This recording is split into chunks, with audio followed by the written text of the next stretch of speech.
When your relationship starts like an interview, chances are it might end like a firing. I met so many people who have been hurt by relationships. They've had bad breakups, they've dated the wrong person, they've struggled with connection, maybe they've been abused, whatever it may be. And one question I'd always ask people is, what did you attract them with? What did you use to get that person? What did you show of yourself? What did you display? What was your best behavior?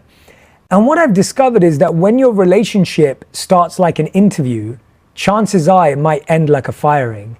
Because we start with our best behavior, we start with our best performance, we start with, oh, look how attractive I am, look how wealthy I am. So if we're using things like money to impress someone, what do you think you're attracting? You're attracting someone who's with you because of that particular asset. Now, if that asset ever diminishes, if that asset is never accessible to them, if that asset is not something that they get to take part in, now all of a sudden they're not interested. If someone's only with you because of how you look, because that's what you displayed. So you have to ask yourself, am I displaying what I want someone to be attracted to? Or am I trying so hard just to attract them that I'll show them whatever they want to see? I want someone to be attracted to who I actually am, not who they want me to be or who I could be. Be so transparent and honest about where you currently are. Because then if you don't attract that person, you're safe. Because if you attract them through something you're not, you're going to lose them through who you are. I think in the beginning, the challenge is, we don't even want to be with that person, we just want to impress them. So I think that's what I'm trying to get at, is that nuance of like, are you dressing up because you're presenting your best version, or are you actually doing all these things just to impress that person so they think you're awesome? Because if that's the reason, then you're showing them a very limited view of who you are. So my 3-date rule is something I'm going to clarify as a disclaimer. You do not have to make these your first 3 dates. Right. And you don't have to make these 3 dates have to go in order. While you're dating someone, these are 3 dates that can be dotted across any dating time period. So you could do one of these dates a month if you're seeing someone every week. Right. You could do one of these dates every 3 months if you're seeing someone for a year. You don't have to do them immediately. The other thing I'm going to add before I dive into this is, I read this incredible study that shows that it takes around 40 hours to get to know someone casually. 40 hours, Lisa. It takes around 100 hours to get to know someone as a friend, to really call someone a friend. And if someone's a good friend, studies show it takes 200 hours. Now, the reason why I created the 3-date rule is because too many people are falling in love too quickly. People say I love you so quickly. Some men are saying it within 1 to 3 months, and some women are saying it within like 3 to 6 months. It's a fast process. Most of us have not spent 200 hours with each other. The first date has to be about, do I like this person's personality? Do I get along with them? Do I like their company? Most of our time in a date is spent thinking, do they like me? Right? That's what we're thinking. Do they like me? Are they impressed by me? Do they think I look good? Do they think that I'm a good person? So true. But we're not really thinking like, do I like spending time with the person? Do I really engage with them? Do I really connect with them? Do I feel this person has like great morals and great sense of company? Are they funny? Are they interesting? And I think for a long time, we've overestimated the spark. And I want to talk about this because I'm not saying there should be no spark.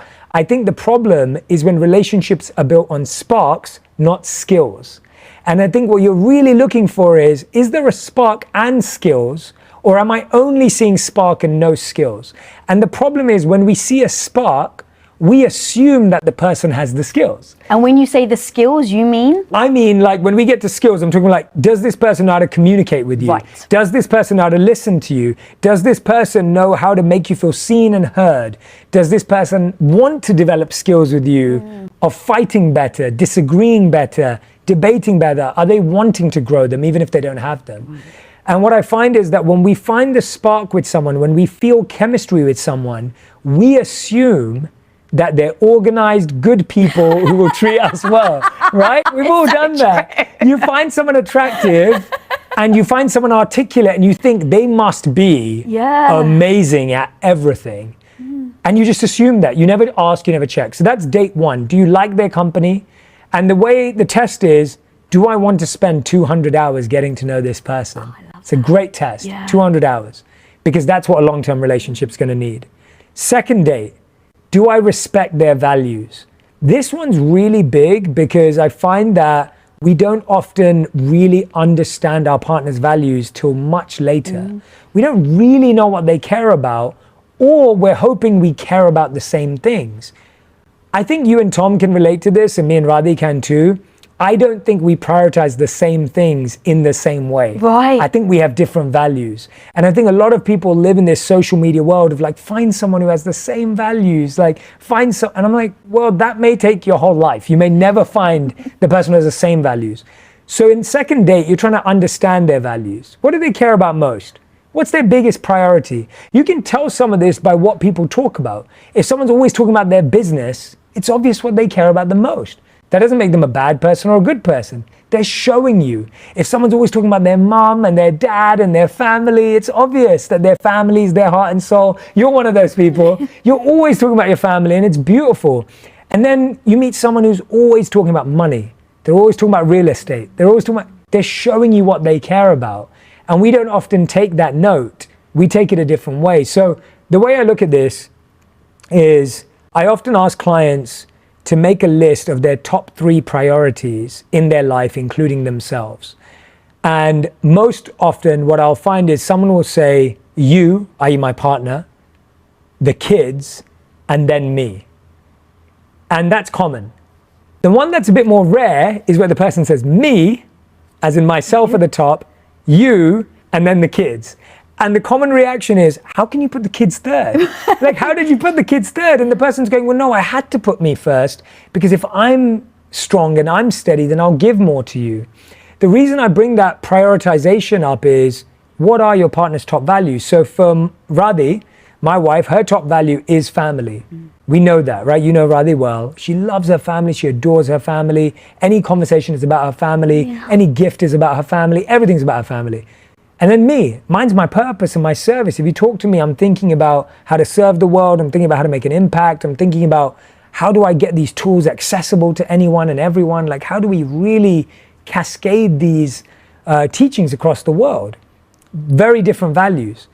But we discovered that very early on. And we had really open, honest conversations about how, Radhi, if it came down to it, I would choose my purpose over a family event. And Radhi said to me, if it came down to it, I'd choose my family event over going to something with you. Now, I'm not saying that's right or wrong. All I'm saying is that that awareness and that conversation saves you from years of guilt tripping the other person. Oh, you never come with me to my events, Radhi. You're always with your family.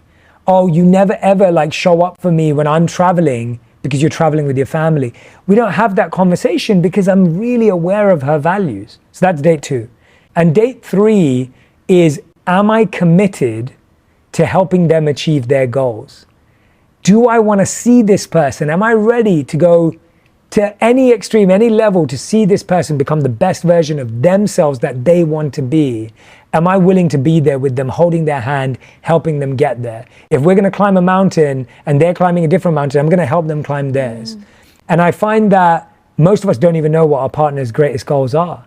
Most of us don't even know what their dreams are. Most people don't even know what their own dreams are, let alone their partners. Totally, exactly. So those are the 3 dates. They don't have to be your first 3 dates. They don't have to be all your dates in a row. They just have to be dates that have to happen during the dating journey.